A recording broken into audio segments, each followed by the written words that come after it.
প্রিয় ছাত্রছাত্রী ও বন্ধুরা, তোমাদের সকলকে আমার ইউটিউব চ্যানেল জিও পালিত টিউটোরিয়ালে স্বাগত। আমি শিক্ষক দেবব্রত পালিত। আজ আমি তোমাদেরকে দ্বাদশ শ্রেণীর ভূগোল বিষয়ের তোমরা যারা 2021 সালে উচ্চ মাধ্যমিক পরীক্ষা দিতে যাচ্ছ, তোমাদের বিগত বছরের পরীক্ষার যে প্রশ্নপত্র তার উত্তর কিন্তু আজ আমি আলোচনা করব। আজ আমি বিগত বছরের প্রশ্ন উচ্চ মাধ্যমিক 2015 সালের তোমাদের যে পার্ট বি কোশ্চেনটি অর্থাৎ এসসিকিউ কোশ্চেন পড়ে, তোমরা জানো পার্ট বি এমসিকিউ এবং এসএ কিউ থাকে, শর্ট অ্যান্সার কোশ্চেন বা অতি সংক্ষিপ্ত প্রশ্ন। এখানে 14টি তোমাদের এসএ কিউ লিখতে হয়, প্রত্যেকটি প্রশ্নের মান 1 নম্বর করে। সেই 2015 সালের এসসিকিউ কোশ্চেনগুলি এসএ কিউ কোশ্চেনগুলি নিয়ে আমি আলোচনা করব এবং তোমাদেরকে আমি একটি বেস্ট অ্যান্সার আমার এই ভিডিওর মাধ্যমে আজকে তোমাদের সামনে তুলে ধরার চেষ্টা করব। দেখো, আমি এই এসএকিউগুলি আলোচনার পূর্বে কয়েকটি কথা বলি। আমি কিন্তু এই এসএকিউগুলি থেকে প্রত্যেকটি কোশ্চেন যথাযথ উত্তর এবং তথ্যবহুল অ্যাপ্রোপ্রিয়েট অ্যান্সার এখানে আমি তুলে ধরার চেষ্টা করেছি। তোমরা যদি তোমাদের পরীক্ষার এসএকিউ এর পার্ট বি খাতাটি দেখো, তাহলে দেখবে এটি তোমাদের পরীক্ষার খাতা। এখানে খাতার একটি পেজে দুটি কোশ্চেন থাকে এবং এতটা জায়গা যেখানে তোমরা 3 থেকে 4 লাইন খুব ভালোভাবে প্রত্যেকে উত্তর লিখতে পারবে। দেখো,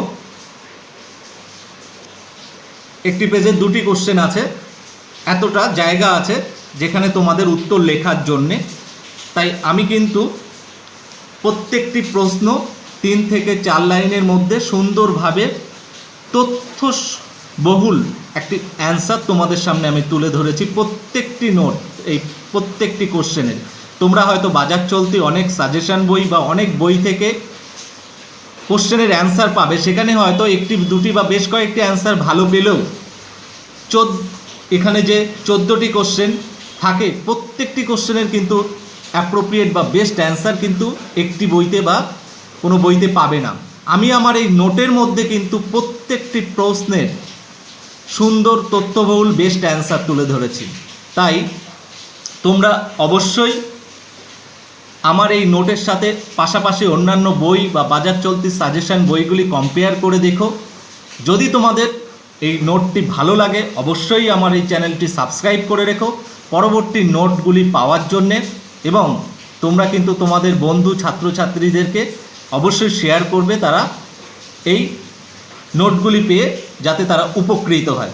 তাহলে চলো শুরু করি। আজ 2015 সালের অতি সংক্ষিপ্ত প্রশ্ন বা এসএকিউ এর প্রত্যেকটি প্রশ্নের বেস্ট অ্যান্সার আমরা এখানে উল্লেখ করব।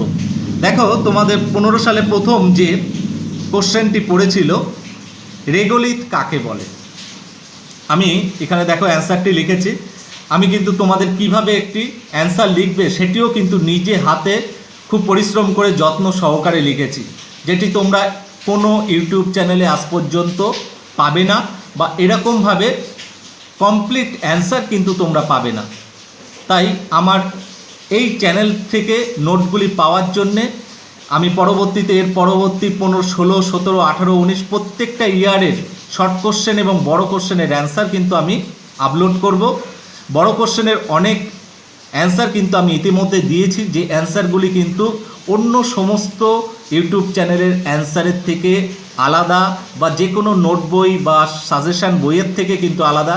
প্রত্যেকটি উত্তরে আমি আমার নিজস্ব একটি স্বতন্ত্রতা বা একটি অন্য সবার উত্তরের থেকে একটি আলাদা স্বতন্ত্র অ্যান্সার দেওয়ার চেষ্টা করেছি। যেটা জানো তোমরা, নোটের মধ্যে স্বতন্ত্রতা বা নিজস্বতা না থাকলে কিন্তু কখনোই তোমরা ফুল মার্কস বা কমপ্লিট বেস্ট নম্বর কিন্তু পাবে না। তাই চলো আজকে আমরা শুরু করি রেগোলিথ কাকে বলে। দেখো, আদিশিলা চূর্ণ বিচূর্ণ হয়ে ভূপৃষ্ঠের উপর যে শিথিল বা আলগা অসংবদ্ধ ভূ আস্তরণের সৃষ্টি করে তাকে রেগোলিথ বলে। দেখো, এর সাথে উল্লেখ করে দিচ্ছি, রেগোলিথের সঙ্গে জল ও মাটি মিশে দীর্ঘকাল বাদে সেটি কি হয়, মাটি সৃষ্টি হয়। উদাহরণ হিসাবে আমি দিয়েছি কি ট্যালাস রেগোলিথের একটি উদাহরণ। নেক্সট 2 নম্বরের কোশ্চেনটি দেখো, আর্টিজিওকুপ কী ধরনের শিলাস্তরে দেখা যায়। দেখো, ভাঁজযুক্ত শিলাস্তরে অধভঙ্গ গঠনযুক্ত দুটি অপ্রবেশ্য শিলাস্তরের মাঝে একটি আবদ্ধ প্রবেশ্য শিলাস্তর অবস্থান করলে আর্টিজিওকুপ গড়ে ওঠে। দেখো, আমি একটি পাশাপাশি একটি সংক্ষেপে চিত্র এঁকে দিয়েছি। দেখো, ওপর নিচে অরেঞ্জ কালারের দুটি অপ্রবেশ্য শিলাস্তর আর মাঝখানে এই প্রবেশ্য শিলাস্তর। এখান থেকে আবদ্ধ প্রবেশ্য শিলাস্তরের মধ্য থেকে জল আর্টিজিওকুপ ফোয়ারার আগে বাইরে বেরিয়ে যায়। নেক্সট আমি যে কোশ্চেনটি আলোচনা করেছি, দেখো, প্রবাল প্রাচীর কাকে বলে। ক্রান্তীয় অঞ্চলের উপকূল সংলগ্ন অগভীর সমুদ্রে মৃত প্রবাল কীট ও এদের দেহ নিঃসৃত চুন জাতীয় CaCO3 কঠিন আবরণ বা ক্লোক দীর্ঘদিন তরঙ্গ দ্বারা সমুদ্রবক্ষে সঞ্চিত হয়ে যে অপ্রশস্ত দীর্ঘ প্রাচীরের ন্যায় চড়া বা ভূখণ্ড জলতলের উপর ভেসে ওঠে তাকে প্রবাল প্রাচীর বলে। উদাহরণ হিসেবে আমরা কি দিয়েছি, দেখো, অস্ট্রেলিয়ার উত্তর পূর্ব উপকূলে দ্য গ্রেট ব্যারিয়ার রিফ।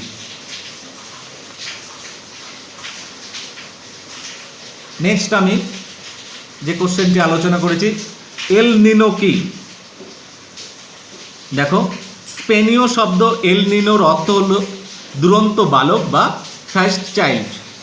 দক্ষিণ আমেরিকার পেরু ও ইকুয়েডর উপকূলের অদূরে দক্ষিণ পূর্ব প্রশান্ত মহাসাগরে কোনো বছর ডিসেম্বর মাসে যে দক্ষিণমুখী অস্থির উষ্ণ ব্যতিক্রমী সমুদ্র স্রোত সৃষ্টি হয় এবং বিশ্ব জলবায়ুকে পরিবর্তন করে তাকে এল নিনো বলে। নেক্সট যে কোশ্চেনটি এসেছিল, ভূমধ্যসাগরীয় জলবায়ু অঞ্চলে কোন বায়ুর প্রভাবে গ্রীষ্মকাল শুষ্ক থাকে। দেখো, আয়ন বায়ুর প্রভাবে। এই আয়ন বায়ু কি, উত্তর গোলার্ধে উত্তর পূর্ব আয়ন বায়ু এবং দক্ষিণ গোলার্ধে দক্ষিণ পূর্ব আয়ন বায়ুর প্রভাবে ভূমধ্যসাগরীয় জলবায়ু অঞ্চল গ্রীষ্মকাল শুষ্ক থাকে। নেক্সট যে কোশ্চেনটি এসেছিল, নাতিশীতোষ্ণ তৃণভূমি অঞ্চলে কি ধরনের মৃত্তিকা গঠিত হয়। এটি উত্তর হবে চার্নোজেম মৃত্তিকা। এর পরের কোশ্চেন, এলুভিয়েশন কাকে বলে। দেখো, যে প্রক্রিয়ায় মাটির উপরিস্তর বা এ স্তর থেকে মৃত্তিকাস্থিত খনিজ, জৈব পদার্থ, লবণ প্রভৃতি উপাদানগুলি জলের সঙ্গে দ্রবীভূত হয়ে ধৌত প্রক্রিয়ায় নিচের স্তর বা বি স্তরে অপসারিত হয়, সেই প্রক্রিয়াকে এলুভিয়েশন বলে। কি হয়, দেখো, এই প্রক্রিয়ার ফলে কি হয়, মাটির উপরিস্তর খনিজবিহীন হয়ে যায়, ফলে মাটি অম্লধর্মী হয়। পাশাপাশি আমি দেখো চিত্রের মাধ্যমে এখানে বুঝিয়ে দিয়েছি, এই যে উপরের এ স্তর, এই যে FeAl খনিজ পদার্থগুলি নিচের স্তরে ধৌত প্রক্রিয়ার মাধ্যমে অপসৃত হচ্ছে, এই স্তরটাকে, এই স্তরের যে প্রক্রিয়া সেটিকে আমরা বলছি এলুভিয়েশন। নেক্সট যে কোশ্চেনটি এসেছিল, দেখো, নিজস্ব প্রাকৃতিক পরিবেশে জীববৈচিত্র্য সংরক্ষণকে কি নামে অভিহিত করা হয়। এটি দেখো, উত্তর হবে নিজস্ব প্রাকৃতিক পরিবেশে জীববৈচিত্র্য সংরক্ষণকে সস্থানিক সংরক্ষণ বা ইনসিটু সংরক্ষণ নামে অভিহিত করা হয়।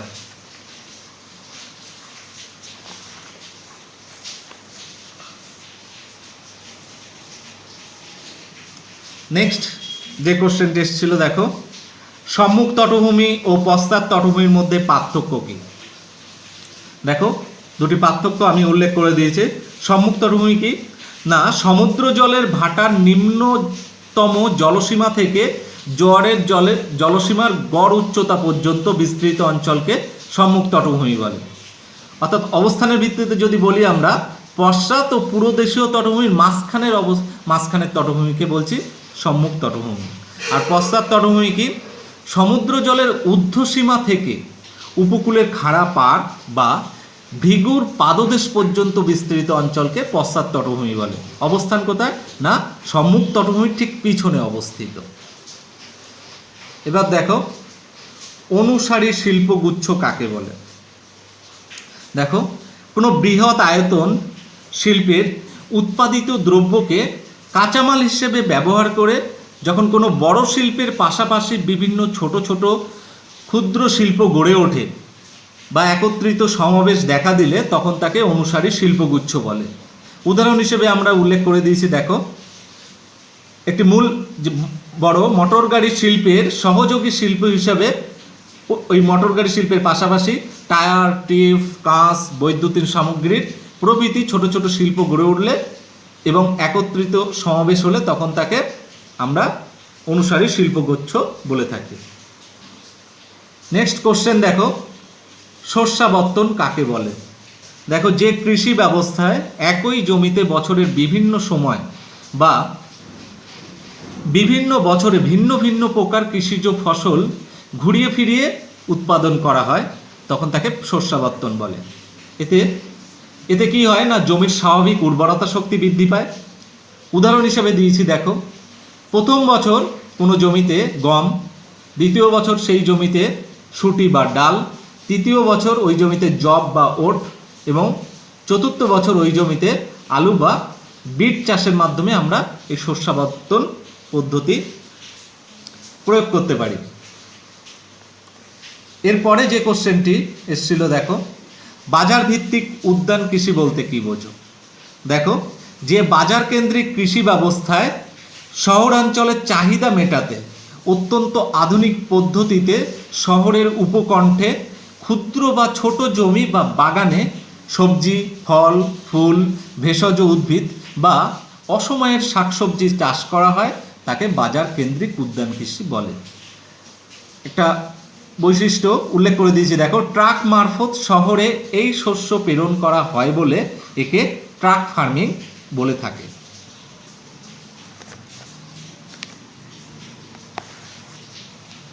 নেক্সট দেখো যে কোশ্চেনটি এসেছিল তোমাদের, জনবিবর্তনের কোন পর্যায়ে জনসংখ্যা বৃদ্ধির হার শূন্যে পৌঁছায়। দেখো উত্তর হবে জনবিবর্তনের চতুর্থ পর্যায়ে জনসংখ্যা বৃদ্ধির হার শূন্যে পৌঁছায়। নেক্সট দেখো মানুষ জমি অনুপাত বলতে কি বোঝো বা এর সংজ্ঞা দাও। কোনো দেশ বা অঞ্চলে বসবাসকারী সাংস্কৃতিক গুণাবলীযুক্ত মোট জনসংখ্যা ও মোট কার্যকর জমির সংখ্যাসূচক অনুপাতকে মানুষ জমি অনুপাত বলে। দেখো এই অনুপাত থেকে কি হয় না, মানুষ ও জমির গুণগত সম্পর্কের মান নির্দেশ করে। এই সূত্রটি আমি দেখো এখানে উল্লেখ করে দিয়েছি, মানুষ জমি অনুপাত সমান মোট কর্মক্ষম জনসংখ্যা বাই মোট কার্যকর জমির আয়তন। একটি উদাহরণ দিয়েছি, দেখো 2011 সালে ভারতে মানুষ জমির অনুপাত ছিল 432.21 জন পার বর্গ কিমি। এর পরের কোশ্চেনটি এসেছিল, দেখো কোনো শহরের কেন্দ্রীয় বাণিজ্যিক অঞ্চল বলতে কি বোঝো। মানে এটি অনেক সময় সিবিডি, কেন্দ্রীয় বাণিজ্যিক অঞ্চলের যে সেন্ট্রাল বিজনেস ডিস্ট্রিক্ট, অনেক সময় সিবিডি হিসেবে পড়ে। তাই এই কোশ্চেনটিতে আমি প্রথমে একটু উল্লেখ করে দিয়েছি সিবিডি কি, একই আনসার। দেখো সিবিডি বা সেন্ট্রাল বিজনেস ডিস্ট্রিক্ট একটি আমেরিকান শব্দ যার অর্থ হলো দি হার্ট অফ দ্য সিটি। দেখো প্রতিটি বড় শহরের কেন্দ্রীয় এলাকায় তৃতীয় স্তরের অর্থনৈতিক কাজ, অর্থাৎ একসঙ্গে অসংখ্য ব্যাংক, বিমা, ব্যবসা বাণিজ্য, অফিস, আদালত, প্রশাসনিক সংস্থা গড়ে ওঠে এবং অর্থনৈতিকভাবে এটি খুবই একটি কর্মব্যস্ত অঞ্চল হয়। একে কেন্দ্রীয় বাণিজ্যিক অঞ্চল বা সিবিডি, সেন্ট্রাল বিজনেস ডিস্ট্রিক্ট বলে। উদাহরণ হিসাবে দেখো আমি উল্লেখ করে দিয়েছি আমাদের যে কলকাতার বিবাদী বাগ বা বড় বাজার আছে, এটি কিন্তু সিবিডি এর উদাহরণ। নেক্সট যে কোশ্চেনটি এসেছিল, দেখো ভারতে মেগা সিটির ন্যূনতম জনসংখ্যা কত। দেখো উত্তর হবে ভারতে মেগা সিটির ন্যূনতম জনসংখ্যা 50 লক্ষের বেশি। এর পরবর্তী দেখো ভিলাইয়ের লৌহ ইস্পাত শিল্প কেন্দ্রটি কোন অঞ্চল থেকে আকরিক লোহা সংগ্রহ করে। দেখো উত্তর হবে ভিলাইয়ের লৌহ ইস্পাত শিল্প কেন্দ্রটি ভিলাই থেকে ৮০ কিমি দূরে ছত্তিশগড় রাজ্যের দাল্লি রাজহারা অঞ্চল থেকে আকরিক লৌহ আমদানি করে।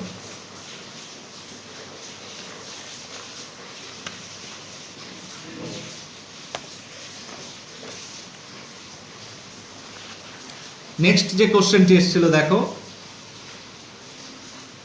বেঙ্গালুরু কি ধরনের শিল্পের জন্য বিখ্যাত? দেখো উত্তর হবে বেঙ্গালুরু বৈদ্যুতিন বা ইলেকট্রনিক শিল্পের জন্য বিখ্যাত। এর পরের কোশ্চেন, সোনালী চতুর্ভুজ বলতে কি বোঝায়? দেখো ভারতের 4 প্রান্তে থাকা প্রধান 4টি বৃহৎ শহর কি কি না দিল্লি, কলকাতা, চেন্নাই ও মুম্বাইকে যুক্তকারী যে 4 ও 6 লেনের দ্রুতগামী উন্নত চতুর্ভুজ আকৃতির সড়কপথকে সোনালী চতুর্ভুজ বলে। এর কি দেখো, এটি ভারতের বৃহত্তম ও বিশ্বের 5ম বৃহত্তম সড়ক প্রকল্প। এর দৈর্ঘ্য কত না, এর মোট দৈর্ঘ্য 5846 কিমি। দেখো এর পরের যে কোশ্চেনটি এসেছিল, ওপেকের তাৎপর্য কি? দেখো ওপেক কথার অর্থ হলো Organization of Petroleum Exporting Countries. এটি কি না একটি তৈল রপ্তানিকারক সংস্থা। এটি 1960 খ্রিস্টাব্দে 14ই সেপ্টেম্বর গঠিত হয়েছিল। বর্তমানে এটা 2017 সালের পরিসংখ্যান বলছি, 13টি দেশ এর সদস্যভুক্ত আছে এবং এর সদর দপ্তর কোথায় না অস্ট্রিয়ার রাজধানী ভিয়েনাতে। এই কোশ্চেনে যে অংশটি পড়েছিল যে তাৎপর্য, দেখো তাৎপর্য কি এই ওপেকের, এই সংস্থাটি বিশ্ব বাজারে কি হয় খনিজ তেল উত্তোলন করে, যোগান দেয়, মূল্য নির্ধারণ করে, নিয়ন্ত্রণ করে এবং সদস্য দেশগুলির স্বার্থ রক্ষা করে। এর পরের যে কোশ্চেনটি বা সর্বশেষ কোশ্চেনটি এসেছিল, দেখো ভারতের প্রধান সয়াবিন উৎপাদনকারী রাজ্যগুলির নাম লেখো। দেখো ভারতের প্রধান সয়াবিন উৎপাদনকারী রাজ্যগুলির নাম হলো মধ্যপ্রদেশ, মহারাষ্ট্র, রাজস্থান, তেলেঙ্গানা, কর্ণাটক। দেখো এই যে তোমাদের 2015 সালের কোশ্চেন আমি আলোচনা করলাম, এই কোশ্চেনগুলির মধ্যে থেকে কিন্তু তোমরা যদি এই বিগত দিনের 15 থেকে 20 সালে পরীক্ষা হয়নি 19 সাল পর্যন্ত কোশ্চেনগুলি তোমরা যদি করে রাখো, তোমাদের কিন্তু প্রায় 30% কোশ্চেন কিন্তু তোমাদের এখান থেকে কমন আসে। যেমন কাকে বলে এই ধরনের কোশ্চেন, সোনালী চতুর্ভুজ কাকে বলে, প্রবাল প্রাচীর কাকে বলে, এই যে এই ধরনের কোশ্চেনগুলি কিন্তু বা বলতে কি বোঝো, হ্যাঁ এই ধরনের কোশ্চেনগুলি কিন্তু তোমরা এই সালের কোশ্চেন 5 ইয়ার্স বিগত সালের কোশ্চেন করে রাখলে কিন্তু অবশ্যই 30% কোশ্চেন তোমরা 2021 সালের উচ্চ মাধ্যমিক পরীক্ষায় কমন পেয়ে যাবে।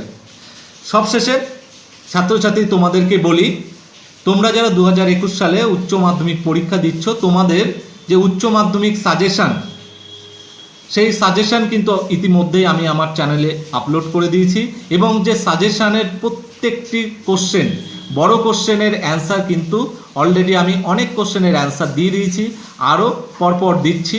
তাই তোমরা আমার প্রত্যেকটি কোশ্চেনের বেস্ট অ্যান্সার বা নোটটি পেতে অবশ্যই আমার এই চ্যানেলটি সাবস্ক্রাইব করে আমার সঙ্গে থাকো। আর পরবর্তীতে আমি আজ 15 সাল, পরবর্তীতে আমি 16, 17, 18, 19 সালের SAQ এর কিন্তু পরপর ভিডিও আপলোড করব। তাই দেরি না করে এখনই সাবস্ক্রাইব করে তোমরা আমার সাথে থাকো পরবর্তী নোটগুলি, সালের নোটগুলি পাওয়ার জন্য। তাহলে ওকে, বাই।